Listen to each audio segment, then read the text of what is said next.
नमस्कार। कभी कभी कुछ विचार, सिर्फ विचार, इतने ताकतवर होते हैं कि वो बड़े बड़े साम्राज्यों को गिरा सकते हैं और दुनिया का नक्शा तक बदल सकते हैं। आज हम एक ऐसे ही विचार और उससे जन्मी क्रांति की कहानी समझेंगे। एक ऐसी कहानी जिसने दुनिया को हमेशा हमेशा के लिए बदल दिया। फ्रांसीसी क्रांति के बाद ना पूरे यूरोप में एक अजीब सी बेचैनी थी। और ये जो कहा गया है ना, उबलता प्रेशर कुकर, ये उस माहौल को बिल्कुल सटीक तरीके से बताता है, जहां बदलाव की भाप अंदर ही अंदर खौल रही थी, बस फटने का इंतजार कर रही थी। तो हुआ ये कि फ्रांसीसी क्रांति ने आज़ादी और बराबरी जैसे विचारों का, कह सकते हैं, जिन बोतल से बाहर निकाल दिया था। और इन नए विचारों ने पूरे यूरोप में तीन बड़ी सोच या कह लें राजनीतिक खेमों को एक दूसरे के सामने लाकर खड़ा कर दिया। तो इस उबलते माहौल में तीन तरह के लोग थे। पहले थे उदारवादी। ये लोग बदलाव तो चाहते थे, जैसे कि चुनी हुई सरकार हो, लेकिन चाहते थे कि वोट देने का हक सिर्फ उन पुरुषों को मिले जिनके पास संपत्ति हो। फिर आते थे रैडिकल्स, जो कहीं ज्यादा क्रांतिकारी थे। वो कहते थे कि सरकार बहुमत से बननी चाहिए और वोट देने का अधिकार महिलाओं समेत सबको मिलना चाहिए। और तीसरे थे रूढ़िवादी, जो किसी भी बड़े बदलाव के सख्त खिलाफ थे। उनके लिए परंपरा और राजा का शासन ही सब कुछ था।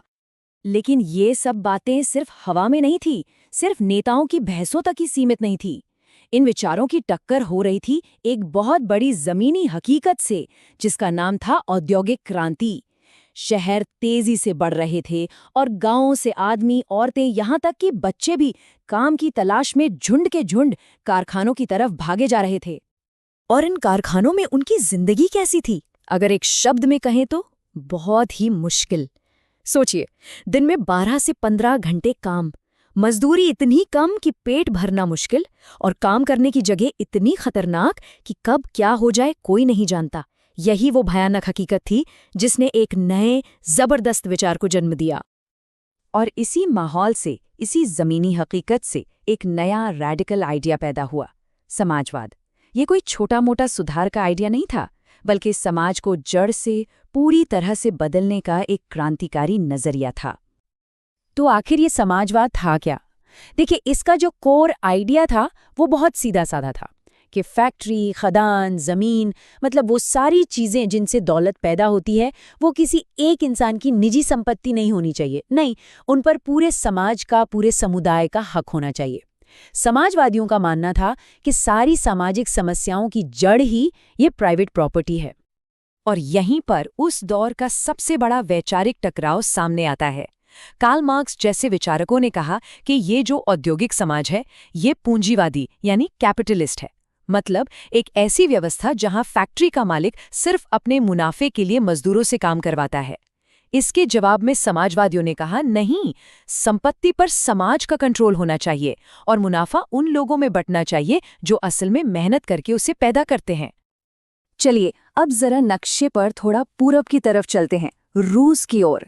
एक बहुत बड़ा साम्राज्य जहां जार का एक छत्र राज था और ज्यादातर लोग खेती बाड़ी करते थे। सवाल ये है कि ये जगह इन क्रांतिकारी विचारों के लिए इतनी उपजाऊ जमीन कैसे बन गई? आइए देखते हैं। ये आंकड़ा देखिए, 85%। ये कोई छोटा मोटा नंबर नहीं है। ये हमें बताता है कि 20वीं सदी की शुरुआत में भी रूस बाकी यूरोप से कितना अलग था।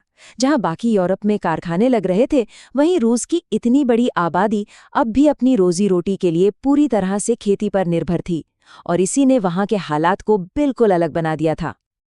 और रूस में किसानों और जमींदारों का रिश्ता भी बड़ा अजीब था। यूरोप के बाकी हिस्सों जैसा बिल्कुल नहीं। वहां जमींदारों को अपनी ताकत जार से मिलती थी, जमीन से नहीं। इसीलिए किसान ना तो उनका सम्मान करते थे, ना ही उन्हें लगान देना चाहते थे। कई बार तो वे जमींदारों की हत्या तक कर देते थे। 1917 की जो बड़ी क्रांति हुई ना, उसका एक तरह से ट्रेलर या कह लीजिए ड्रेस रिहर्सल 1905 में ही हो गया था। महंगाई बढ़ रही थी, मजदूर परेशान थे, और फिर हुआ खूनी रविवार, जब जार के सैनिकों ने शांति से मार्च कर रहे अपने ही लोगों पर गोलियां चला दी। इस एक घटना ने लोगों का जार पर से भरोसा तोड़ दिया और उसे पहली बार झुकने और एक संसद यानी ड्यूमा बनाने पर मजबूर कर दिया। लेकिन जार ने जो वादा किया वो निभाया नहीं। उसने एक के बाद एक 2 ड्यूमा को भंग कर दिया और लोगों को धोखा दिया। इससे गुस्सा और भी बढ़ गया और फिर पहले विश्व युद्ध में रूस का कूद पड़ना वो आखिरी तिनका साबित हुआ जिसने उस प्रेशर कुकर को फटने की कगार पर ला दिया। और फिर वो साल आया 1917, जब रूस का साम्राज्य युद्ध, भूख और जनता के गुस्से के बोझ तले आखिरकार ढह गया। इस साल एक नहीं बल्कि 2 क्रांतियां हुईं और जैसा मैंने कहा, प्रेशर कुकर आखिरकार फट गया।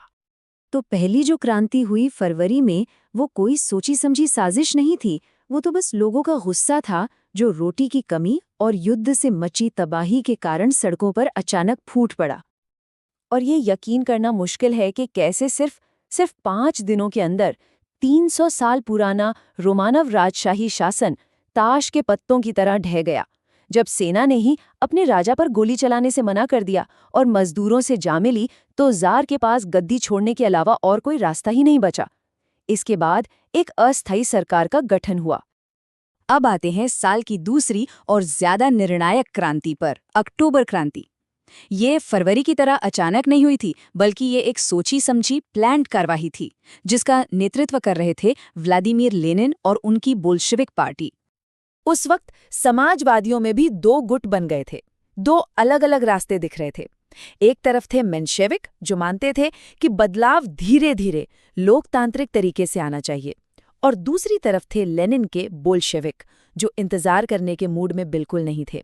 लेनिन ने अपनी अप्रैल थीसिस में 3 सीधी मांगे रखी और एक ऐसा नारा दिया जो पूरे रूस में गूंज उठा: शांति, भूमि और रोटी।